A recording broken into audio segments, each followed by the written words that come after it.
Hello everyone, இன்றைக்கி நம்ம dragon பால் டைமாவோட episode 6 பற்றி தான் பார்க்க போகிறோம். வீடியோ ஆரம்பிக்கிறதுக்கு முன்னாடி சப்ஸ்கிரைப் பண்ணாதவங்க சப்ஸ்கிரைப் பண்ணி வச்சுக்கோங்க. வாங்க வீடியோக்குள்ளே போகலாம். இந்த எபிசோட் எப்படி ஆரம்பிக்குதுன்னா, அவங்க போயிட்டு இருந்த ஸ்பேஸ்ஷிப் க்ராஷ் ஆகுது. அவங்க எல்லோரும் கீழே போய் விழுகிறாங்க. ஆனால் யாருக்கும் எந்த அடியும் படலை. ஸ்பேஸ்ஷிப்பும் நல்லா தான் இருக்குது. எதனால் க்ராஷ் ஆகிடுச்சு அப்படின்னா, ஓவர் வெயிட் ஆகிடுச்சு, லக்கேஜ்லாம் அதிகமாகிடுச்சு, அதனால தான் க்ராஷ் ஆகிடுச்சு. இப்போ 4 பேரும் வெளியே போய் நிற்கிறாங்க. ஃபேன்சி ஸ்பேஸ்ஷிப்பை செக் பண்ணிக்கிட்டு இருக்கா. இப்போ கோகு எனக்கு கக்கா வருது அப்படின்னு சொல்லிட்டு புதருக்குள்ளே போயிடுறான். இப்போது கோகு முன்னாடி அடித்து போட்டான் இல்லையா, ஃபேன்சியை காப்பாற்றுறதுக்காக கொஞ்சம் பேரை. அவங்கள 2 பேர் இப்போது ஸ்பேஸ்ஷிப்பில் இவங்க நிற்கிறத பார்த்து கீழே இறங்கி வராங்க. ஆனால் அந்த இடத்துல கோகு மட்டும் இல்லை, மீதி 3 பேரும் இருக்காங்க. அவங்க 3 பேர்கிட்டையும் நீங்கள் யார், எங்கேருந்து வரீங்க அப்படின்னு கேட்க, அது க்ளோரியோ நான் டீமன் வேர்ல்டு 1லேருந்து வரேன்னு சொல்கிறான். சுப்ரீம் காய் டீமன் வேர்ல்டு 2ன்னு சொல்கிறான். ஃபேன்சி அவள் கழுத்தில் இருக்க காலரை காட்டுறான். இப்போ அதுக்கு அந்த 2 பேரில் ஒருத்தன் 3 டீமன் வேர்ல்டில் இருக்கவங்களும் ஒரே இடத்துல என்ன பண்ணுறீங்க அப்படின்னு கேட்குறான். அதுக்கு சுப்ரீம் காய் நாங்கள் சும்மா டூரு மாதிரி சுற்றி பார்க்க வந்தோம் அப்படின்னு சொல்கிறான். இப்போ அவன் ரெட் கலர் ஸ்டிக்கை வச்சுட்டு ஸ்பைக் பண்டையோட யாரையாச்சும் பார்த்தீங்களா அப்படின்னு உங்ககிட்ட கேட்குறான். அதுக்கு அவங்க நாங்கள் யாரையும் பார்க்கல அப்படின்னு சொல்கிறாங்க. அதுக்கு அவன் அப்படி யாராச்சும் பார்த்தீங்கன்னா உடனே இன்ஃபார்ம் பண்ணுங்கள் அப்படின்னு சொல்லிட்டு அந்த இடத்த விட்டு கிளம்பிடுறாங்க. அவங்க கிளம்புனதும் கோகு புதருக்குள்ளேருந்து அவன் வேலையை முடிச்சுட்டு வந்துடுறான். அதோட இவங்க ஸ்பேஸ்ஷிப்பில் ஏறி இவங்க பயணத்தை தொடங்குறாங்க. ஃபேன்சி தான் இவங்க ஸ்பேஸ்ஷிப்பை சரி பண்ணுறா. இப்போ இவங்க போயிட்டு இருக்கும்போதே ஃபேன்சி காய்கிட்ட நீங்களாம் மரத்தில் இருந்தால் பிறப்பீங்க அப்படின்னு கேட்குறா. அதுக்கு காய் ஆமாம் நாங்களாம் மரத்தில் இருந்தால் பிறப்போம் அப்படின்னு சொல்கிறான். அதுக்கு கோகு அப்படின்னா கிபிட்டோவும் நீங்கள் எல்லோரும் அண்ணன் தம்பியா அப்படின்னு கேட்குறான்.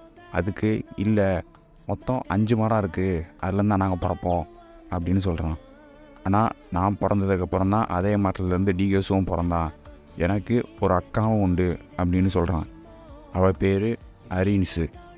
குறிப்பாக இன்னொன்று விஷயம் என்னென்னா, அவங்க காய் அவங்களுடைய இனத்தோட பேர் கிளின்ஸ். அந்த இனத்துக்கு ஆண் பெண் வேறுபாடு கிடையாது. இப்போ இவங்க ரெஸ்ட் எடுக்கிறதுக்காக தரையிறங்குறாங்க. பக்கத்தில் எதுவும் டவுன் இல்லாதனால ஒரு கேவில் பார்த்து தீயை மூட்டி சாப்பிட்டுட்டு தூங்கிடுறாங்க. இப்போ க்ளோரியா மட்டும் தனியாக போயிட்டு ஒருத்திக்கிட்ட ஃபோன் பண்ணி பேசிகிட்டு இருக்கான். அது யார் அப்படின்னா, அரீன்ஸ் இருக்குல்ல, டிகேஸுவோட அக்கா, அவகிட்ட தான் ஃபோன் பண்ணி பேசிகிட்டு இருக்கான். ஃபோன் பண்ணி பேசி பிடிச்சதும் அவன் வந்து படுத்துடுறான். இப்போ அவங்களுக்கு ஒரு கெட்ட வாடை அடிக்குது. அதில் அவங்க எழும்பிடுறாங்க. என்னது அது அப்படின்னு பார்க்கும்போது ஒரு மாடு மாதிரி ஒரு பீஸ்ட் ஒன்று நிற்குது. அதோட பேர் மினி டாரோஸ் அப்படின்னு சொல்லுது. இப்போ நான் அவங்க 4 பேரையும் பிரேக்ஃபாஸ்ட்டாக சாப்பிட போகிறேன் அப்படின்னு அது சொல்ல, இவங்களுக்குள்ளே இவங்க பேசிகிட்டு இருக்காங்க. அப்படியே லைட்டாக ஒரு ஃபயர் பற்றுது. இப்படி க்ளோரியாவும் கோகுவும் சண்டை போடுறதான் முடிவு எடுக்கிறாங்க. சண்டைனா சும்மா தான், பவர் என்ன, பவர் லெவல் என்ன அப்படின்னு கண்டுபிடிக்கிறதுக்காக இவங்க சண்டையை ஆரம்பிக்கிறாங்க. ஆனால் கோகு ஒரு கையால் மட்டும் தான் சண்டை போடுறான். இப்போ இவங்க சண்டை போட்டுட்டு இருக்கும்போது சுப்ரீம் காய் கோகு கிட்டே, கோகு கொஞ்சம் சீரியஸாக ஃபைட் பண்ணு, நான் க்ளோரியாவோட ஃபுல் பொட்டன்ஷியலை பார்க்கணும் அப்படின்னு சொல்கிறான். இப்போது கோகு சீரியஸ் மோடுக்கு போயிடுறான்.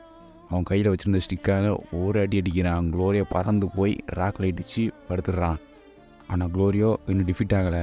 அவன் அங்கேருந்து எழும்பி அவன் கையில் ஃபுல் பவர் லோட் பண்ணிகிட்டு இருக்கான். அப்போ தான் டைமாக கோகு அவன் சூப்பர் சைனுக்கு ஃபார்முக்கு சேஞ்ச் ஆகிறான். அப்போ தான் க்ளோரியோவுக்கு கோகுவோட பவர் என்னன்னு தெரியுது. அதோட ஸ்டாப் பண்ணிடுறாங்க ஃபைட்டை. இப்போ இங்கே கட் பண்ணால் பல்மா இவங்களுடைய ஸ்பேஸ்ஷிப்பை ரெடி பண்ணிகிட்ருக்கா. ரெடி பண்ணி முடிச்சிடுறா. இதில் பிக்கோலோ, வெஜிட்டா, கிபிட்டோ 3 பேரும் உட்காந்து கிளம்புறாங்க. அந்த ஸ்பேஸ்ஷிப்பும் ஸ்டார்ட் ஆகுது. ஸ்டார்ட் ஆகி கொஞ்சம் தூரம் பார்க்குது, திரும்பவும் ரிப்பேர் ஆகி நின்றுது. அதோட இந்த எபிசோட் முடியுது. பிடிச்சிருந்தா லைக் பண்ணுங்கள், ஷேர் பண்ணுங்கள். இதே மாதிரி டிராகன் பால் மற்றும் அனிமி கண்டென்ட்ஸ்க்காக என்னுடைய சேனலை சப்ஸ்கிரைப் பண்ணி வச்சுக்கோங்க. அது மட்டும் இல்லாமல் ஃபேரி டேல் அதோடைய எபிசோடும் நம்ம சேனலில் வரும் கூடி சீக்கிரம். அதனால் வெயிட் பண்ணி வாட்ச் பண்ணுங்கள். தேங்க்யூ.